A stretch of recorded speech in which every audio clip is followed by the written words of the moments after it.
రాష్ట్రంలో కూటమి ప్రభుత్వం వచ్చి ఏడాది పూర్తవుతున్నా కానీ ఏ ఒక్క నోటిఫికేషన్స్ ఇడుచుకోకుండా ఏపీపీఎస్సీ ద్వారా గ్రూప్ 1 కానీ గ్రూప్ 2 కానీ కానిస్టేబుల్ కానీ ఎస్ఐ కానీ గ్రూప్ 4 కానీ అనేక డిపార్ట్మెంట్లలో వేలాది లక్షలాది ఉద్యోగాలు ఖాళీగా ఉండి రిటైర్మెంట్ అయిపోయి ఉన్నారు. వాళ్ళకి ఎటువంటి ఉపాధి లేకోకుండా అనేక మంది ఇబ్బందులు పడే పరిస్థితి ఏర్పడుతుంది. అధికారంలోకి రాకముందు అనేక హామీలు ఇచ్చి ఊకదంపుడు ఉపన్యాసాలు చేసి అధికారంలోకి వస్తే మేము అన్ని అవకాశాలు కల్పిస్తామని చెప్పిన ముఖ్యమంత్రి ఈరోజు కేవలం వాళ్ళ స్వలాభం మాత్రమే, వాళ్ళ యొక్క ప్రయోజనాలు మాత్రమే చూసి నిరుద్యోగుల జీవితాలతో చెలగాటమాడుతున్నారు.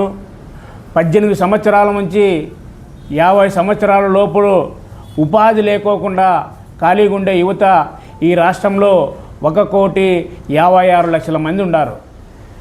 దీంట్లో ఈరోజు ఏ ఒక్క ఉపాధి లేకోకుండా శక్తి సామర్థ్యాలు ఉన్నా కానీ ప్రభుత్వం స్కిల్ డెవలప్మెంట్ కార్యక్రమాలు పెట్టి వృత్తి నైపుణ్యం ద్వారా ఏదో రకంగా ఎంప్లాయ్మెంట్ చూపించు, కానీ ఏ విధమైన ఎంప్లాయ్మెంట్ చూపించలేదు.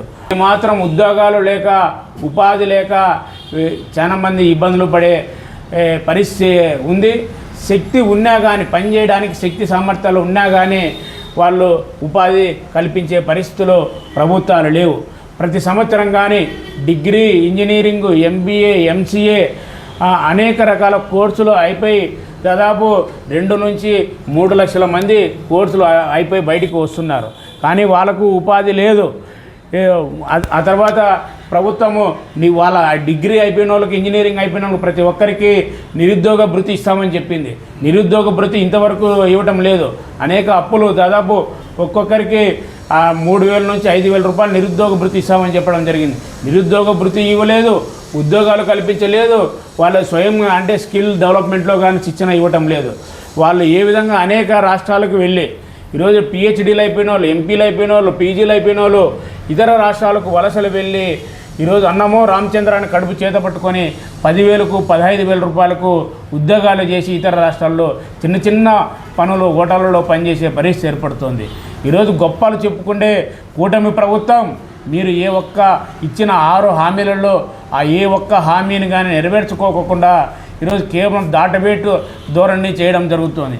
అమ్మఒడిలో కానీ కోతలు విధించడం, అదేవిధంగా ఉచిత బస్సు కల్పించకపోవడం, రైతులకు కానీ ఎటువంటి అవకాశాలు కల్పించకపోవడం, అంటే ప్రతి దాంట్లో కానీ కూటమి ప్రభుత్వం ఫెయిల్ కావడం జరిగింది. ఈరోజు ఈ దేశానికి వెన్నెముక ఎవరంటే యువత. ఆ యువతనే నిర్లక్ష్యం చేసినట్లయితే ఖచ్చితంగా ఈ ప్రభుత్వానికి పతనం తప్పదని చెప్పి ఈ సందర్భంగా హెచ్చరిస్తున్నాం. నిరుద్యోగులను, యువతను కలుపుకొని వాళ్ళకు ఉపాధి అవకాశాలు కల్పించే వరకు కానీ మేము పోరాటం చేస్తాము. వాళ్ళు ఈరోజు ఉద్యోగం కల్పిస్తే కానీ ఈరోజు కొన్ని లక్షల మంది పనిచేయడానికి సిద్ధంగా ఉన్నారు. వాళ్ళందరూ నిర్వీర్యం అయిపోయి ఈ రాష్ట్రం గంజాయి రాష్ట్రంగాను, అసాంఘిక కార్యకలాపాలకు, అదేవిధంగా అనేక రకాల మోసాలకు పాడుపడే పరిస్థితి ఈ ప్రభుత్వం తీసుకొస్తుంది. కనుక వీళ్ళందరికీ ఉపాధి కల్పించకపోతే భవిష్యత్తులో ఈ ప్రభుత్వానికి బుద్ధి చెబుతామని చెప్పి హెచ్చరిస్తున్నాము.